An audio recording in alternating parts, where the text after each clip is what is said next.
Welcome to Greige Against the Machine, the podcast where we celebrate the extraordinary talent and accomplishments of lesser-known and even unknown artists and creatives.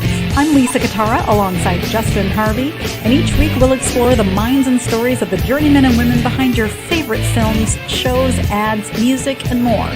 Those who craft magic without the red carpet spotlight or public eye, because everyone has a unique story to tell, and sometimes the most inspiring voices are the ones you haven't heard yet. Let's get into it. Welcome to Greige Against the Machine. We're back. Hi, episode 5. 5, so you know you're alive. I can't believe it's been a whole 24 hours? 5 hours, right? Or, yeah, until the last one. Well, I know. And well, the last one was great. Yeah.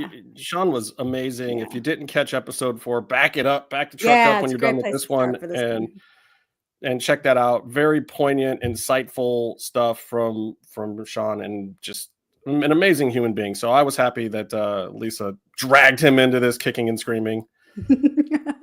And she's done it again. My colleagues don't mind. They really don't.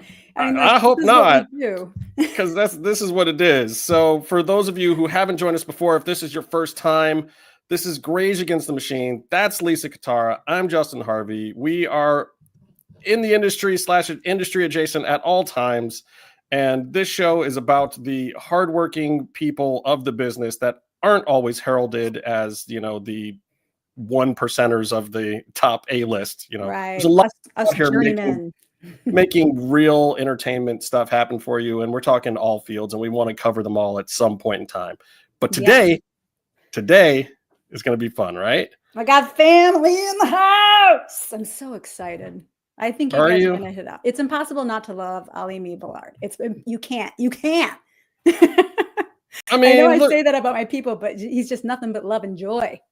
I'm just looking at the quick one list, and I'm like, damn. Oh no, that's nothing.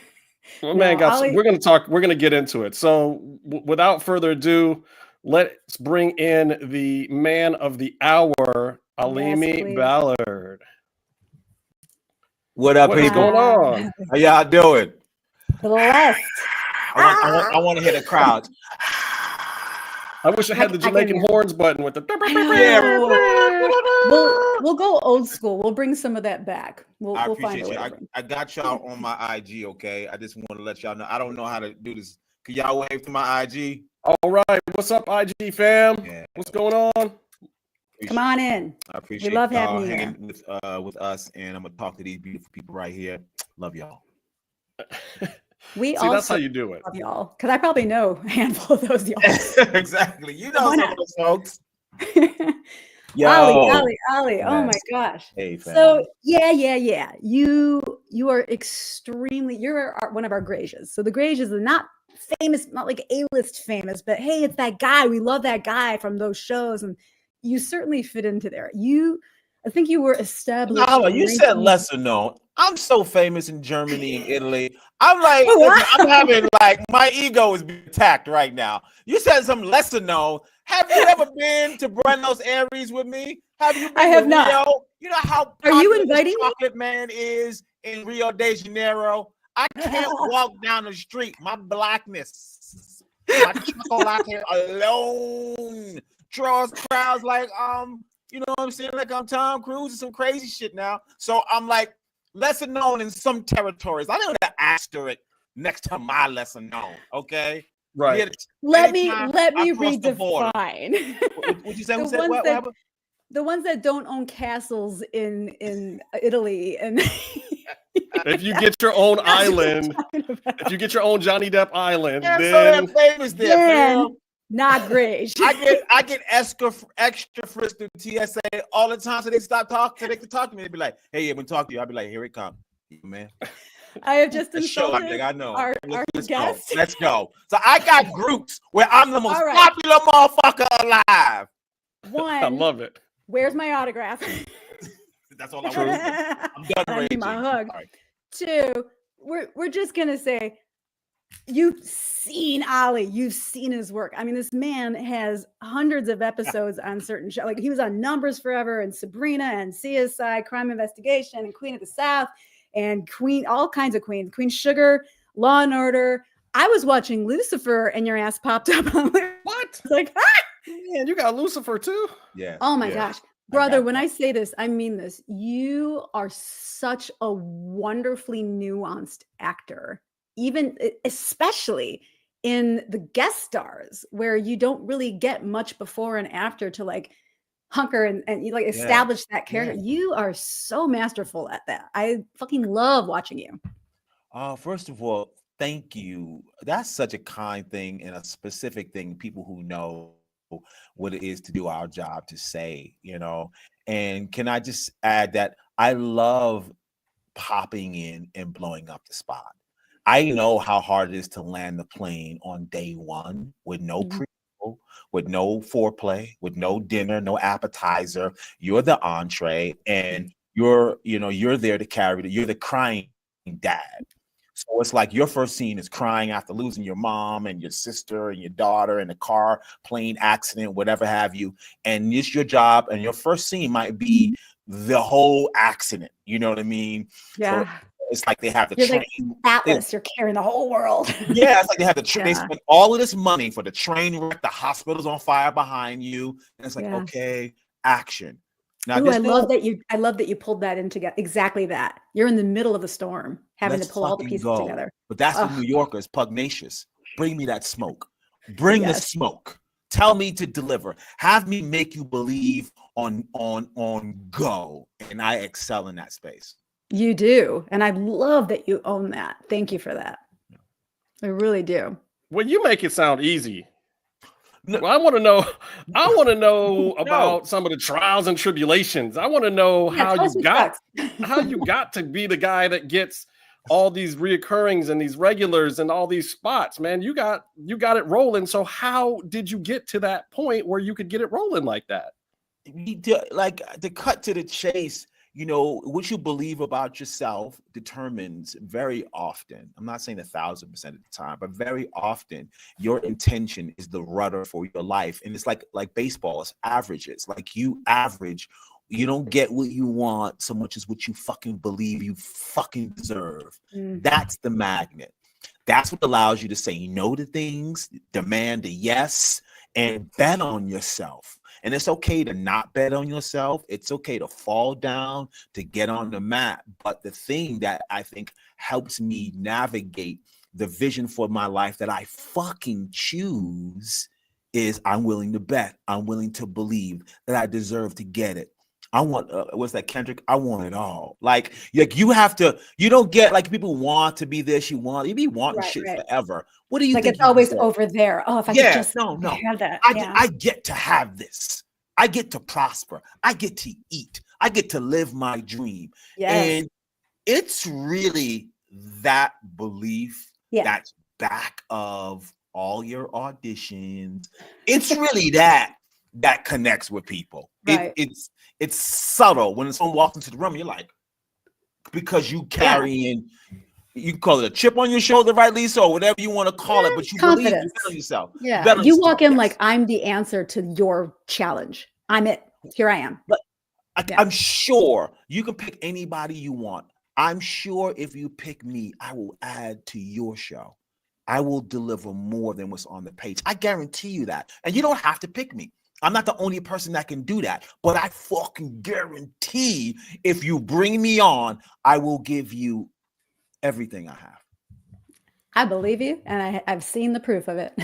Yeah, you know, I had a conversation yesterday with a fellow entertainer, and we had a conversation about how you have to present yourself in a way where the other person feels like you're doing something for them.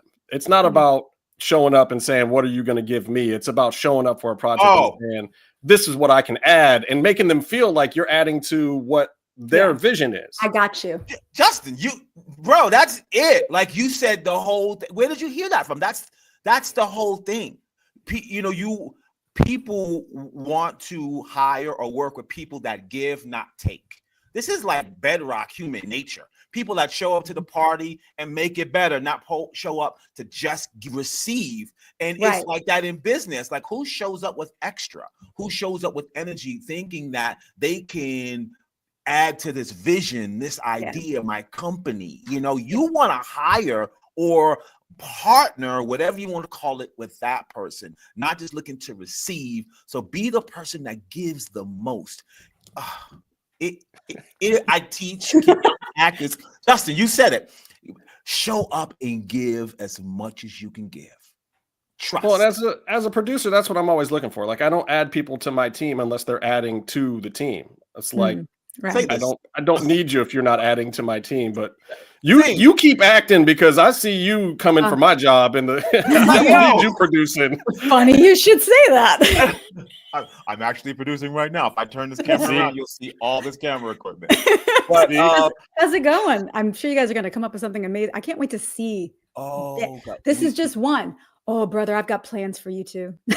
This is my wife's vision, and we start this weekend. We finish Friday, Saturday, and Sunday. I can't wait.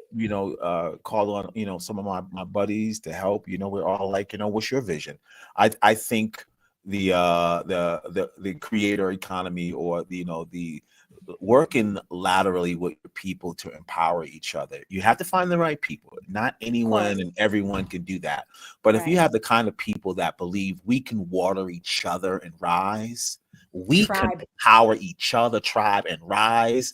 Lock horns, lock arms, and get it done. Between the two of you, the four of you laterally, you got everything you need. I'm not trying to, don't try to go up. No. Look to the side of you. At least Issa Rae said it. That everybody wants to, I want to hire that. You're trying to get a hold of Dustin Hoffman. You're trying to get a hold of Brad Pitt. No. Call your buddy right there. Call your friend. Call your friend right there. Your friend might be, the next. She is the next. Yes. And if you water each other, you guys will rise together and build something. Empower one another. Yes. Well, you don't have any shortage of adding light to somebody else's candle. When I met you, it was like, first of all, I met him in a strange place through a mutual friend at the time who brought me to a fashion event or something. And like this gorgeous couple comes at me wearing like couture from head to toe, just like, hi, hey, like instant hugs and I had on instant tassels, warmth. Justin. I was sexy as a motherfucker, man. I used to be more fit than I am now. I was like, listen, I'm Didn't we all? My sexy is confident. I'm confident in my body. You know what I'm saying? Everything is a shape. I was just like walking over there, like, hey, girl. She's like, jokes. With his wife, who was the hottie. Jokes, exactly. Yeah, but like right off the bat, like that friend and I no longer speak. We're not of the same vibration, Right. But the frequency, not only of Ali and his wife Dawn, but like the whole bunch of us just seem to vibe at the same frequency and believe the same things and want to lift one another up and celebrate each other. When one wins, everybody wins. It's the best feeling to have that around you. Yes, that emanates from you, brother. From us, yeah. Like that's a collective energy, and I live by that. You don't always make friends everywhere you go. Sometimes you're just there for the moment and you're out. But I always look for the for that special music I hear in the person, a light I feel, and it's beautiful, and you'll find it with men. All you can do is to learn somebody's song. Yeah, you'll find it with women. You'll find kinship, and I call it vibrational kinship. I call it spiritual kinship. There's you guys hear the music the same way, and it's empowering. You're not connecting over complaining. You're connecting over what is possible.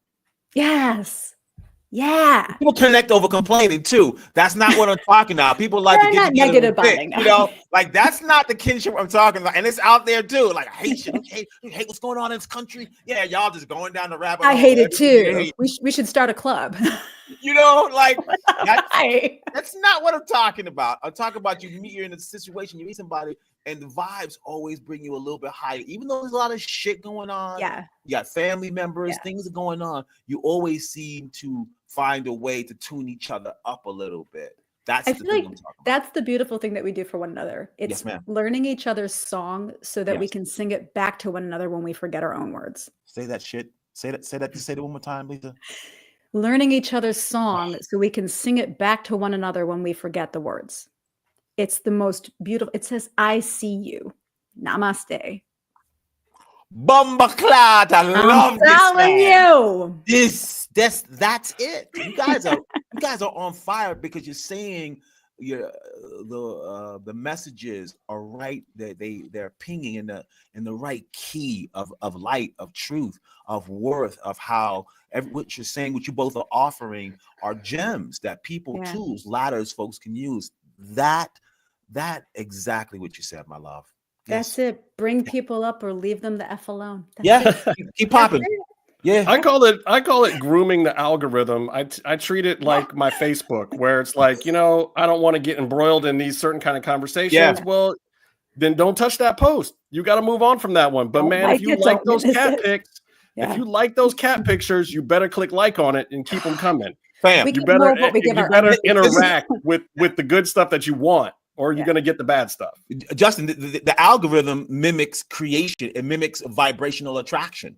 What you pay attention to, you attract. I like it. Literally mimics that. It works just that way. You'll have thoughts that come to visit you, to come across your awareness. I'm not enough. I probably won't make it. I'm probably going to fail today. And oh my God, I might get into a car accident today. You'll have all these thoughts that drift across your sphere of awareness, and you'd be like, keep it moving, motherfucker.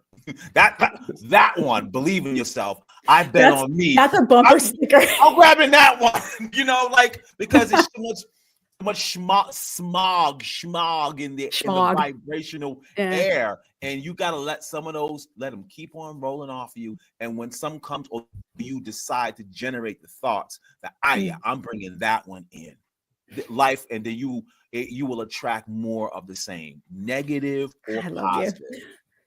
Boom. Yep. Old school, Justin. Come on. So I swear on my life, we have guests on this show that have nothing to do with Cleveland, Ohio. We had one yesterday. I don't even think he's ever been there. But you, sir, are Cleveland adjacent. You better pass the Cleveland smell test, Lisa. You bringing people around here that don't pass the Cleveland smell test, we got a problem. Let me get there. Okay. Land this plane. I'm nervous. I put my seatbelt on. Ollie did 6 episodes of the Arsenio show, and Arsenio Hall is from Cleveland. So let's go. Cleveland adjacent. Land the plane. You landed the plane. I'm a good pilot, sir. Yes, I am. In the same way that Kelsey winning the Super Bowl was like the Browns finally winning. Kind of. Cleveland. It's a Cleveland thing. We got to take what we can get. I get you. We're going to snatch that win. We're just going to take it. You know what I'm saying? Wait, so what was up with this was the sitcom show, right? What did you do on there? This is my very first primetime series regular role. This is 1996. I'm not sure if you were alive with us quite yet, Justin, or if you're with the baby Jesus in heaven. You might. I don't know how young you are, but you seem very young. We're the same age, Ollie. Yes, he looks so young. He looks like a young man. Ouch. He looks like a beautiful young lad, a stud. He doesn't look like us. No. It's the melanin. It's melanin. Oh, he's got some olive oil in there. He's got some olive oil. His shit is smooth, baby. Smooth.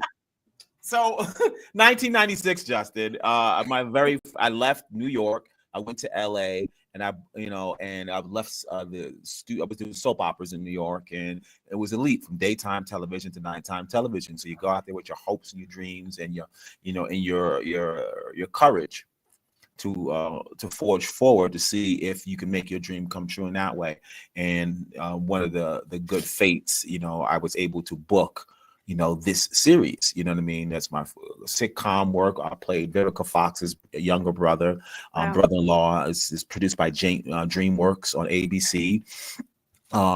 Wednesday night, it was the replacement for Ellen. Ellen came out and her show got canceled, and Arsenio was slid into that Wednesday night slot. Arsenio was like, I got you. I'm your solution. We got it. Wholesome sitcom. We shot 7 episodes, I believe. I think 4 aired and before they canceled it. Now, as far as perspective is concerned, I was the happiest human being you would have ever met. Literally didn't have a dime. I had like a 1984 Honda LXI hatchback, no debt, no nothing. It was just me living on my sister's couch in Inglewood. The greatest gift was that it showed me that I could make it. The show did not have to go on forever for me to receive that gift that your New York City training, your theater training, your soap opera, junior league training translates into majors, buddy. You know, I'm talking to Jeffrey Katzenberg, Tommy Shalami, very famous sitcom director. I'm on the Amblin lot. I'm on, Warner Brothers lot and Universal. And it was just, I was given an entry into the big leagues. It got canceled quick, but I'm like, if I did it once, motherfucker, I can do it again. And you know it. It didn't happen by accident. And this is back in the day where you would have 5 auditions. Pre-read with the casting director, director, producers. We're going to take you to studio, then we're going to take you to network, and maybe you have a second network test. It was 5 gauntlets of death. Had nothing to do with followers. Oh, no. The internet didn't exist like that. No.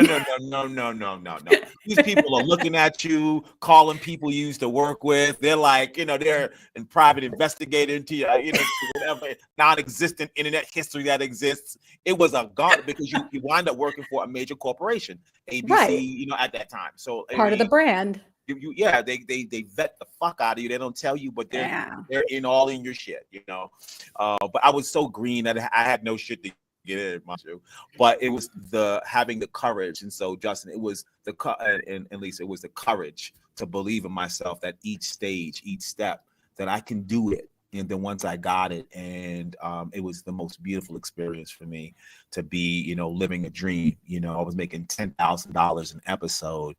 I thought I was rich. Okay, like weren't you? Very much so.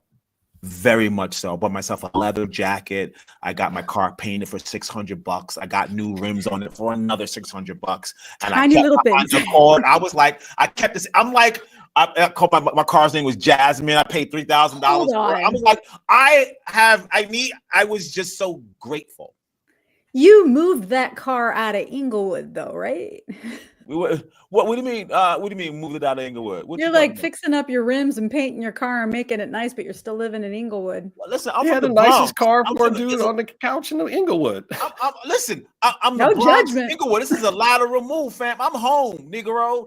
True. I'm home. True. Oh no, I'm not from Beverly Hills. I'm from. Thank God. I'm from the self-made man. I love a self-made person. Yeah. No, we not from nothing. No high-born, high-class boy. Listen, I just want to say, and maybe I'm the only one, I don't want to have a mansion in the hills. The second you get like the flu and you got to go all the way down through the bullshit to get that prescription and all the way back, or you forget something, I don't like it. Okay. So, and in other places in the world, the hills are the favela. Yes, not in Beverly Hills, not in Hollywood. Not you.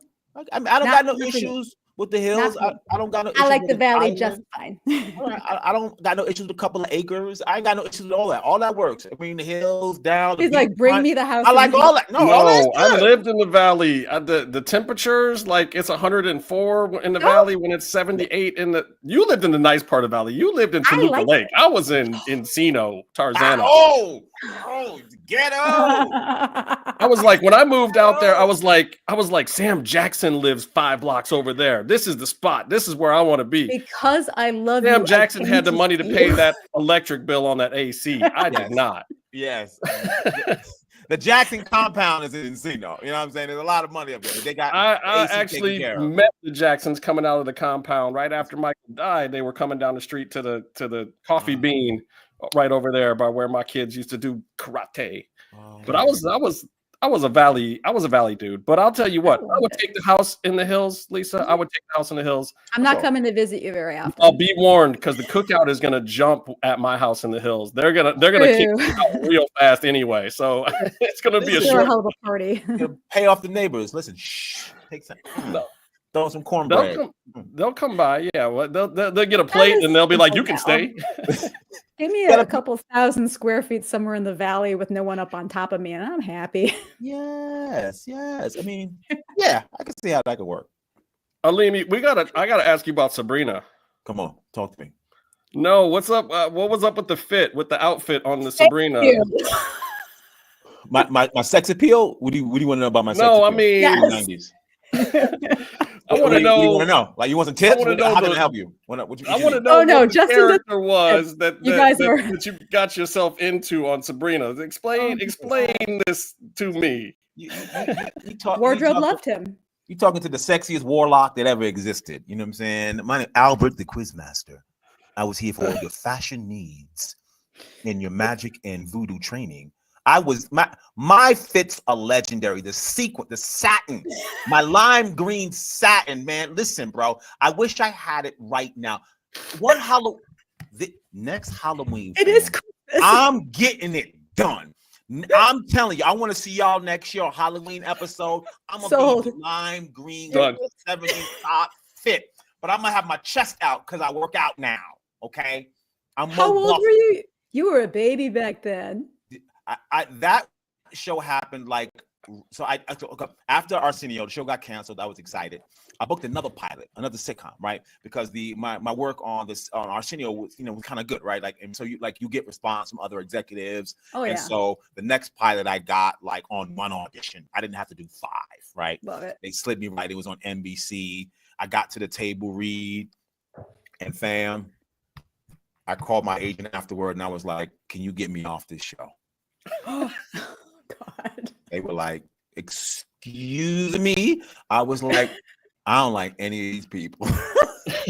Like, this isn't gonna work for me.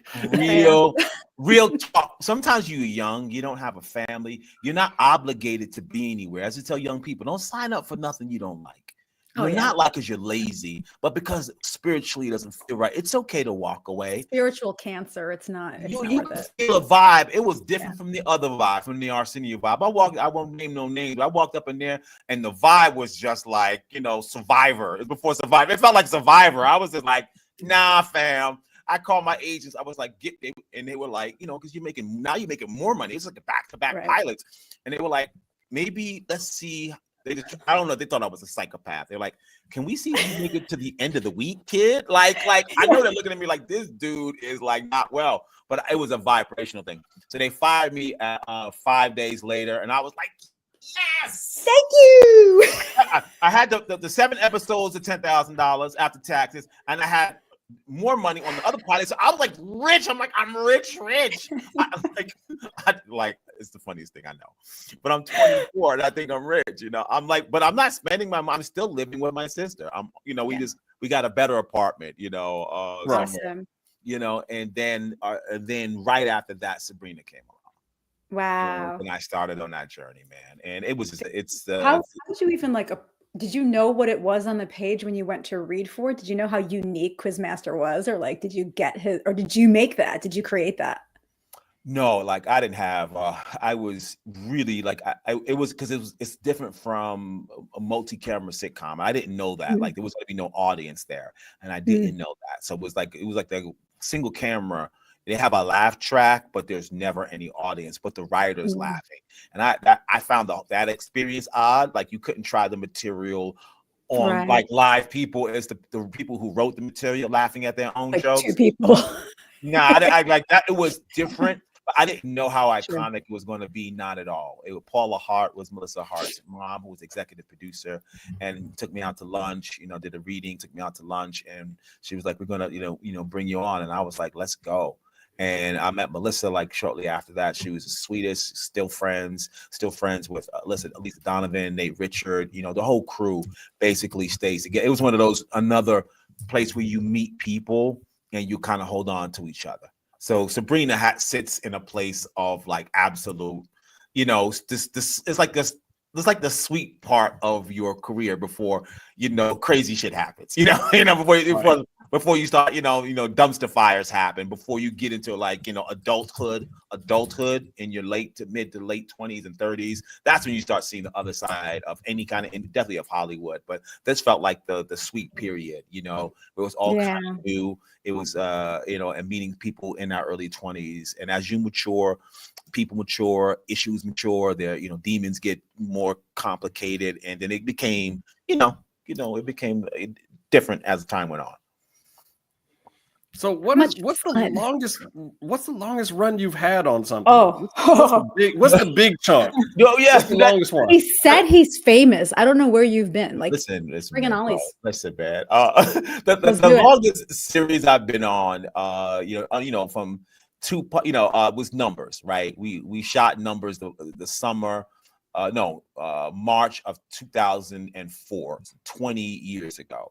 And we did that. Gabriel Mock was the lead agent.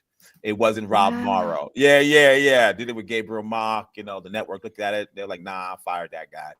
Fired Gabriel Mock. You know what I mean? I was like, oh shit. I'm like, okay. You know what I mean? Like, we're gonna keep you. I was like, cool.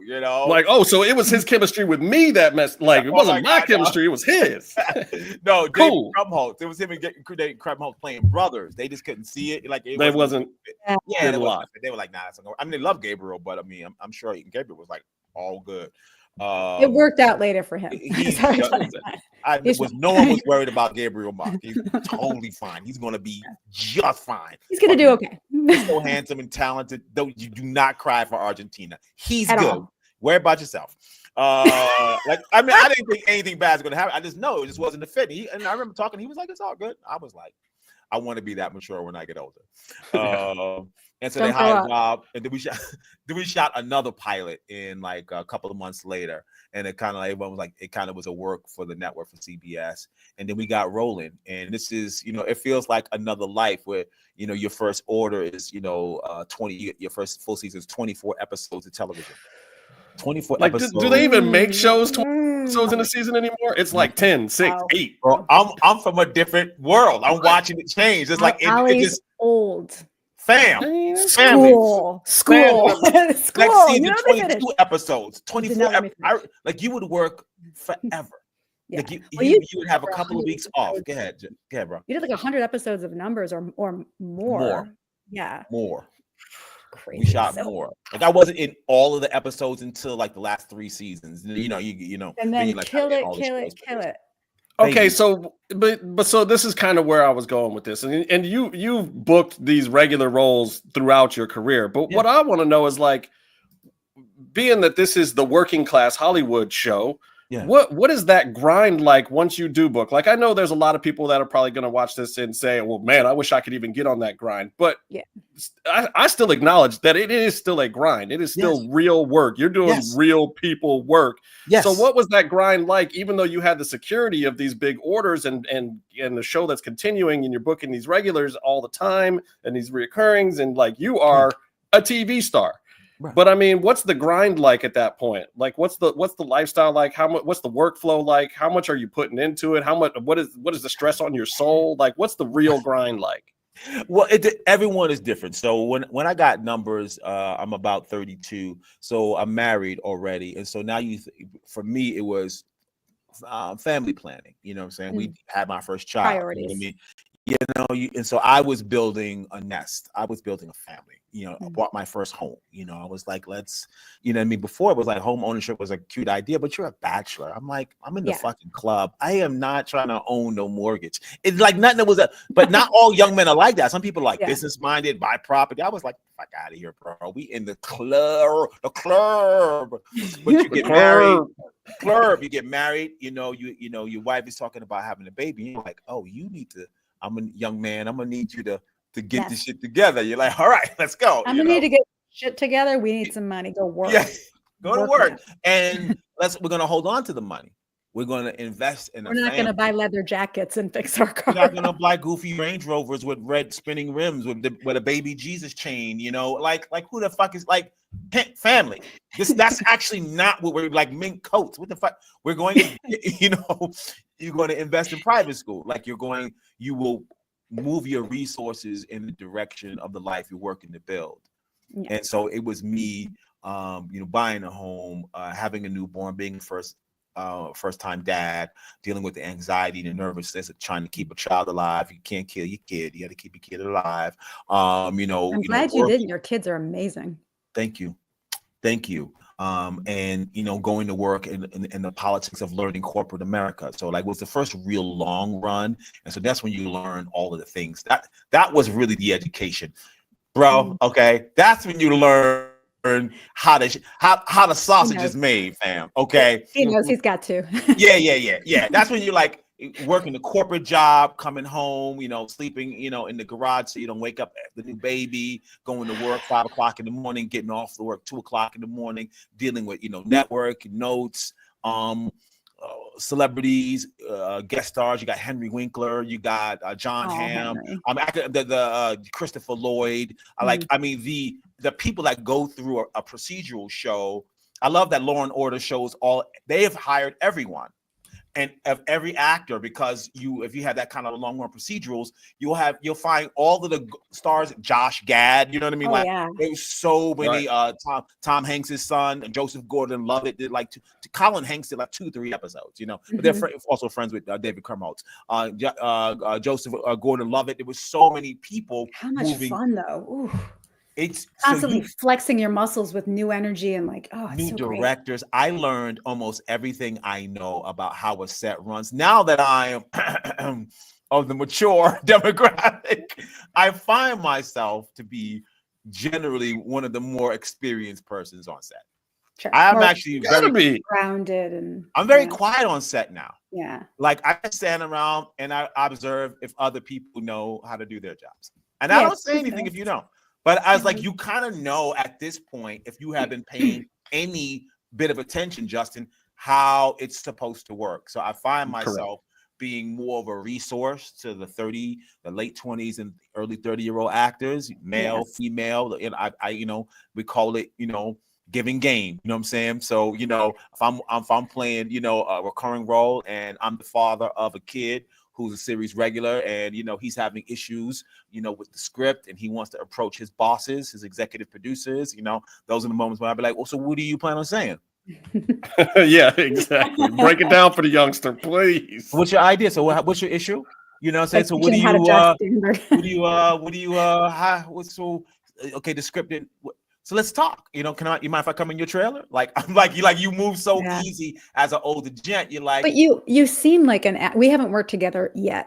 You seem like an actor's actor because of what you know, and it's nice. I've noticed the last several jobs that I've had were with actors as the leads in the shows, and they are so generous. It's so nice to be trusted and to just be pushed along in the right direction, or to connect from that kind of mentorship. Than nothing or no connection, or they read off of a teleprompter the entire time, which happens as well. It's so great. Yes, Lisa, it's so great. Like the people that I auditioned with over those 20 years is Sterling Brown, right? Mahershala Hashbaz Ali. These are the people on my audition trail for over a 20-year period. And then you watch, how good fortune, how grace opens up the doorway to the people that I auditioned with and was up for jobs getting or not getting, you know what I mean? Like Sterling was up for the role for Numbers, you know what I'm saying? These are people you're just on the trail with over years. And I've watched the people, my comrades, win every award they make for this job. When I tell you, it's so fulfilling to watch it happen. Like these are your people that you would see outside of the audition room. You'd be like, hey, my famous stories is Malcolm Jamal Warner. Like for the years, like he watched my kids at an audition. You know what I'm saying? But you know people over the years, and I'm like, and Dawn was out of town, and I'm at the, this is on Sony lot.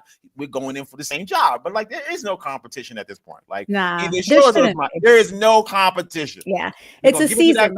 You find your boat goods in the water, and you let the stream take it, and you get out when it's your stop.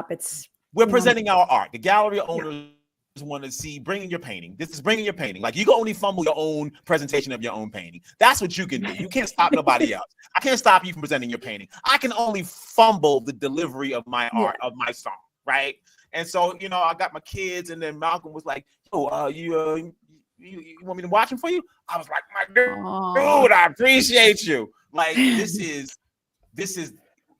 is the kind of group that I'm proud to be a part of. People who don't walk with that ego first. You listen to Sterling talk, and I love him talking in the podcast. You people who have an endless supply of humility and purpose. Endless. Yeah. And it shows and up. I would be so curious to have interviewed them about the day they got to work with Alimi Ballard and have their faces light up the same way you talk about that. I know it would be exactly that. What a joy it was to be like, yes, he booked it. Great. Yeah. No, there's no question. There's no question. There's a group of people that help each other. Like you don't say, name names, but like I had one as well. Yeah, you need people. Yeah, you come over each other's houses or your apartments or wherever the fuck you're, the park, and you rumble, and they turn around and they book these gigs that take them into the stratosphere. It's the best acting class you can have is mentors getting together, actors helping actors, actors doing their auditions, doing their whatever it is, writing, whatever. Your peers pouring into each other is so foundational. People have helped me get all of the roles. I've helped people get all of the roles. It's just my man. Like, I know what you out here doing, and it's the best thing. And it's just them getting it is the reward. Period. Like when I coach young actors, I do charge them. I charge them like $10, and if they book it, send me $65.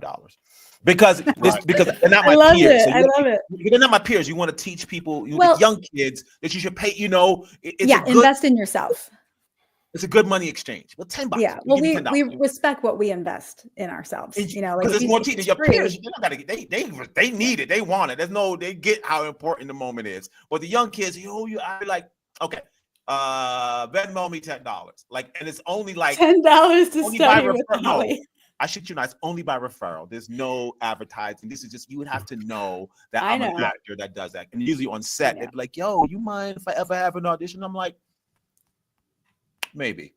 I'm very selective.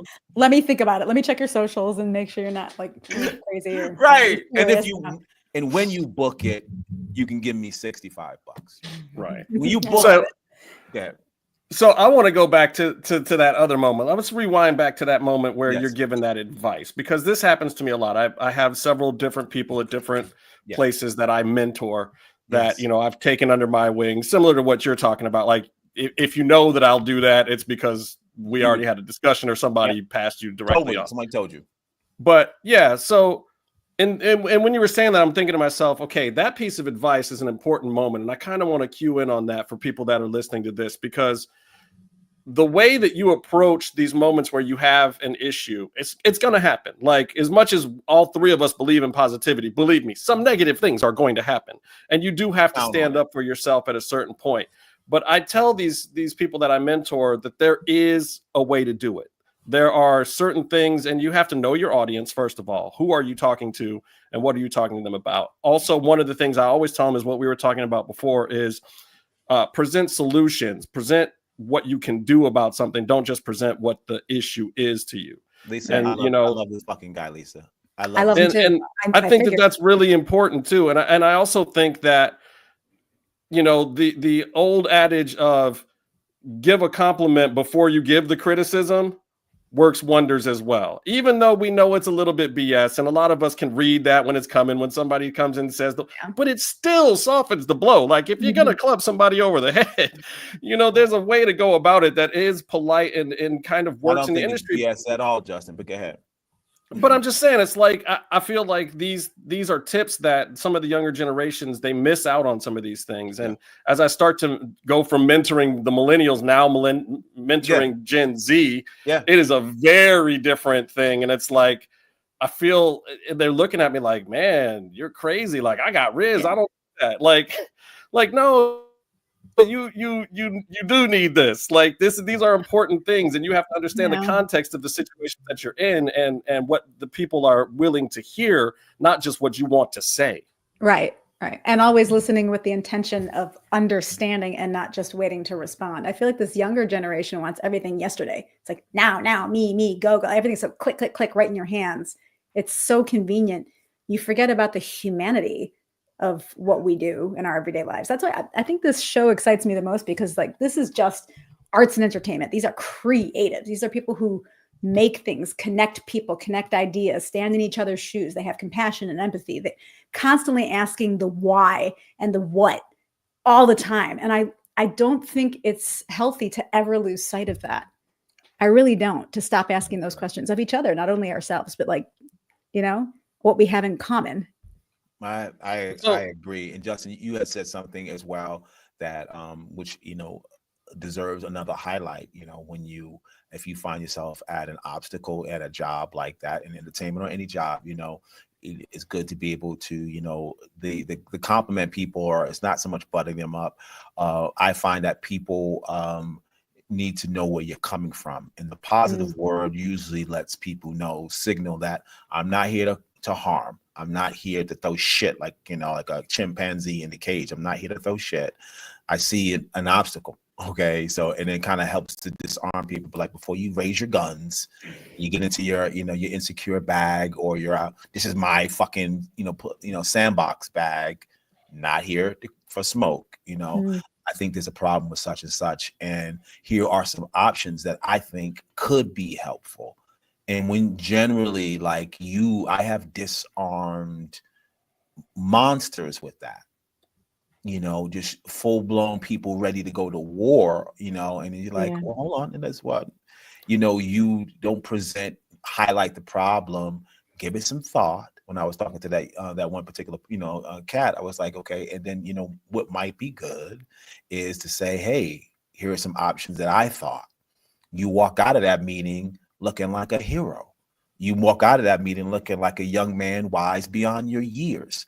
Because you your own company, it's like someone read a book about how to fix a car. Imagine that, right? You read that book, and not fumble around in the engine all day. Imagine that. How to put air in the tire. Oh shit! Somebody figured out how to do that, young blood. I should read it. Gauge 32. Look at you, boom! Look at you, rock star. And you have to, if you find yourself in a loving, communication with a young person, you'd be like, you find ways to, try to direct them gently to the manual. You know what I mean? And like, hey, to the manual. I don't even take credit for that. Thomas guide. I'd be like, guess what somebody told me? It's what I'm making up. There's no someone. It's just me, right? But you know what I learned from somebody? It's my own experience I'm quoting. But sometimes if people just to work around how the ears hear, Yeah, it makes you human. Like, oh, you went through something too, and you learned something. Yes. All right. Yes, just like it's not judgment. Then it's empowerment. No, very much so. And being very skillful in that is one of the joys of my life. But I love youth empowerment. I'm a former at-risk youth, from New York City. And so it was mentors that changed my life. It was mentors that poured into me. It was people that gave to me looking for nothing from this little nappy-headed kid. It wasn't jack shit they wanted back. But the hopes that I would receive the game they were trying to get. The payment was that I could comprehend what they were trying to show me and then apply it. Like, that's their win. That's all they're getting from the thing, And the more I mature, the more I'm like, I am just like them. That's the victory. That you caught what I said, and then you put it in play. It's contemplative regurgitation. Sometimes you have to. Sometimes you just have to demonstrate. I heard the message. I can give it back to you, but I can also put it in context. I can contextualize the information that you gave me. I can show you what it means to me. I can show you how I can apply this. Yes. And that's what people want to hear after they educate you. They want to see that the education has not just you saying exactly back to them what they told you, but you showing that you can use platitudes. it. Platitudes like they're gonna come out like, I went in there and I cursed them out. No, dude, that's not what I said to do. I smacked them. You smacked them. Why did you do this? Damn. Gotta love that negative reinforcement. I heard what you Never said, do it again. Like, fuck this shit. Human nature. Okay, the best part of acting, and Justin, you say you're not an actor, but you'll understand. The best part of acting is discovering the human nuance. Like, it's not just I'm mad. It's like, I'm really fucking mad right now. Yes. I can't. It's something like I'm figuring it out as I'm feeling it, but it's coming up and I don't know who it's the layers of why people do the things that they do, where they come from. Writers get it. Writers are on the page, and your job is to go, I get it. I've got something, and get it out of your bag of shit and go, okay, I'm ready. Let's let's do this. Not just to read what's on the page and say the words. You said something very powerful. Let that bag of shit, I do that. And they vomit. This the way I understand the way the art, works with me, at this, point of it is, I don't do anything until the portal opens. I don't have anything to say. You don't move until the gates open. Till the gate opens. Because it comes. Like, I'm like a writer. I feel like I'm like a person that writes music. What hush? I hear it. That's it. And that if you get that process, they are sharing with us what they're hearing. What the song? The fuck are they listening to? Boom, oh yeah. Boom. So that's that vibration. That's the magic. Sometimes people book things, and I've seen you in your element where like you were the only person they should have and could have hired for that specific role because the vibration matched. And that's why you're there. Like actors all day long, like, why didn't I book it? Someone else got it. I was perfect for it. Obviously you weren't. No biggie. It's just that person's vibration matched what the writer and the director and the producer felt. Yep. And it's magic. And we want magic. We want that. Michael Jordan talked about getting he being able to get into the zone. He can effectively get into the zone more than other people because you play with all these kind of and people can get into the zone occasionally.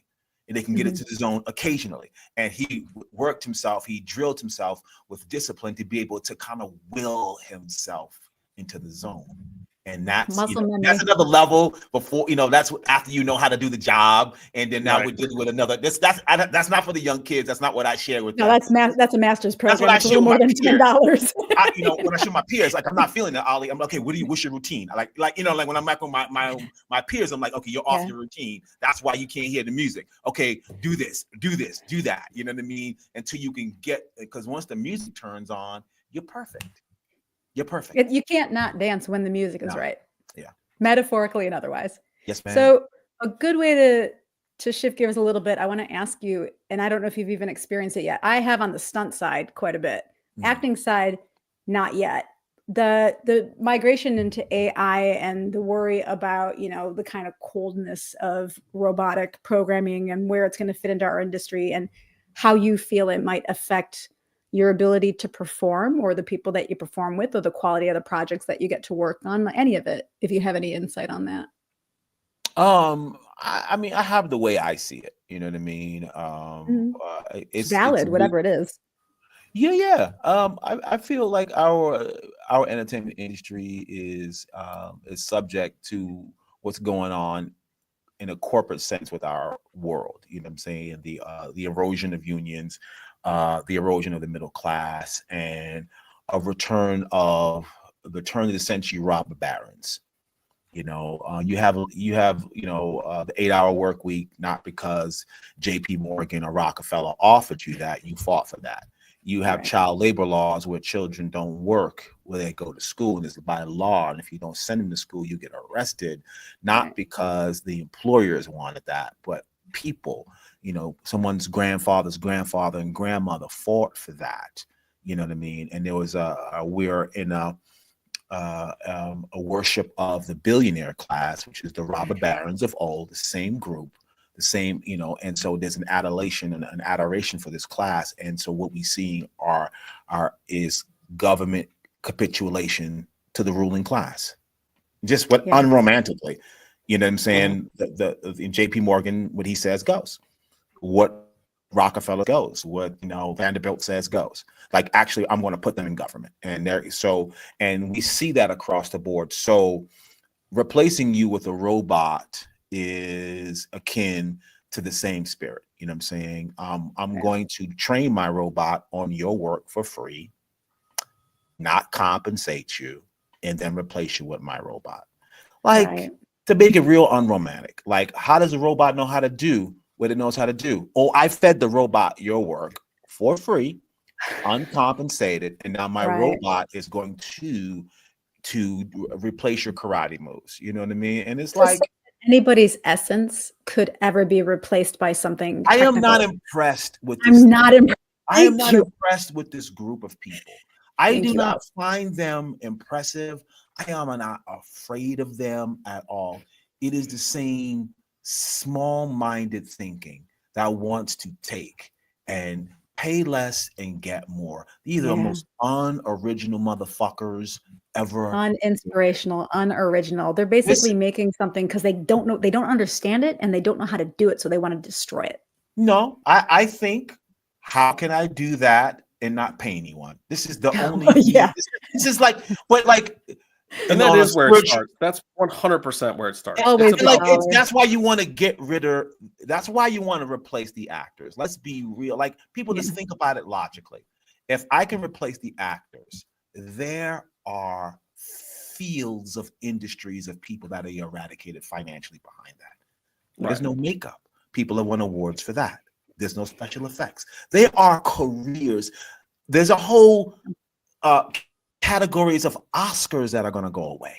Hundreds and hundreds of like think about it. Like for the Academy set dressing. Like there are legends. Like but if I can just replace this one group on a financial level, there's no sets, there's no transpo. Like there's me with my idea and my robot who I've trained off of all of your work, and this is so small-minded, and they're betting on it, thinking that they're going to make more money, and it's a bet. You don't know if it's going to work. The lady that gave you Grey's Anatomy can give you Bridgerton. So you think someone thinks their robot is going to give them the next Bridgerton. There's going to be a hybrid of those two shows. No, I'm like, good luck. Like, no, like, good luck. You can't replicate it. You can't replicate you Law and Order. You think your robot is going to give you something else. But the audience is going to know. They're not going to like it. It has to be received. It's unproven. The system it's unproven. It's unproven, and they want to bet their money, and it's greed. I have a system that works that makes me billions, but that's not enough. Robots is one step, like the best deal you got is slavery, right? Free work, you work, I don't pay you shit. I keep you alive, I work until you die. Like, but if I can't do that, robots are good, right? Like, this is the mindset. Why pay people? We do. Fam, like, that's why slavery is so, like, hey, like, I get to work. Ollie, don't be selfish. You want to send people to the moon in penis-shaped rockets. Let's be fair, okay? Listen, I'm trying to get off the solar system, and so this you are on another planet. I love it. It's so I find it so immature. That's so what I'm getting. Absent of the understanding of the human spirit. I'm not fearful of it. I find it the most disappointing. Do I think it's going to work? Yeah. No. It'll be there, and then it'll get years down the road. It'll go away, and we're like, "Hey, so there's an opportunity between creatives because for us, independent projects, And so here's what I don't have to bet the farm that humans don't want to see humans. I'm already know humans want to see humans. So there's an opportunity when greed steers somebody in this direction is also an opportunity. We can build the next thing. Because if you're off playing with your robots, sometimes you want to tell people, yeah, that sounds like a good idea. The person that created Bridgerton, Law and Order, and all of these shows, you're talking about your finance partner. All you need is a new finance partner. Like, I mean, I'm going to it's not really complicated. They didn't make any of that stuff. They just finance where it goes, right?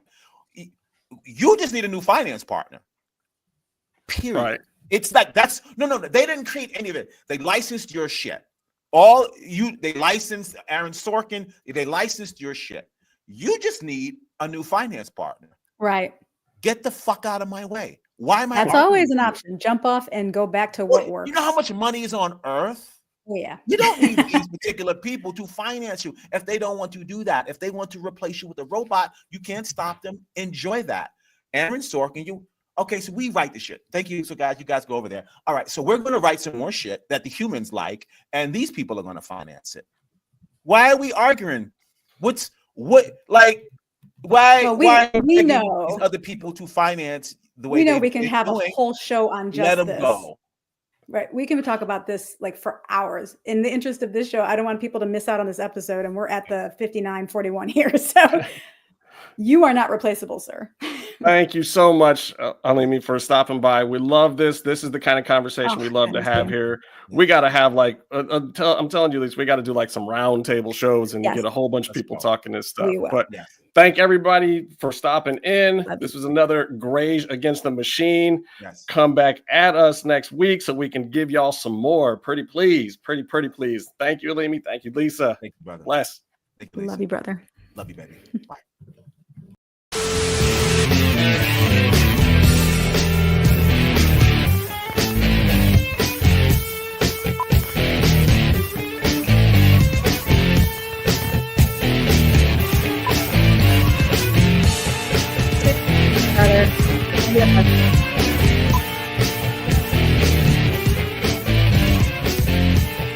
That was fun. Thank you. Nicely done, guys.